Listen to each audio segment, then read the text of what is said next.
Hello viewers, আসসালামু আলাইকুম। আজকে আপনাদের মাঝে নিয়ে আসলাম আমরা উডেন ফ্লোর, যা আপনার bedroom, drawing room, dining room এবং জিমনেশিয়াম, শোরুম, অফিস ইত্যাদি স্পেস ব্যবহারের আভিজাত্য ছোঁয়া নিয়ে আসবে।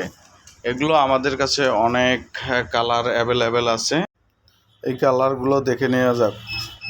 Let's check it out. এগুলো হচ্ছে আমাদের অ্যাভেলেবেল কালারগুলো দেখতে অনেক সুন্দর এবং গর্জিয়াস লুকে। এগুলো যে কোনো বাসায় এই কালারগুলো লাগাইলে সব কিছু সুন্দর দেখাবে। এগুলোর থিকনেস হচ্ছে 8 mm এবং পাশে হচ্ছে 8 ইঞ্চি এবং হাইটে হচ্ছে 4 ফিট। এগুলো লাগানোর পর লং লাস্টিং করে 15 থেকে 20 বছর। এগুলো হাই অ্যাম্বুশ কোয়ালিটি, যা হাতে ধরলে বুঝতে পারবেন। এবং বিস্তারিত জানার জন্য স্ক্রিনে দেওয়া নাম্বারটিতে কল করুন।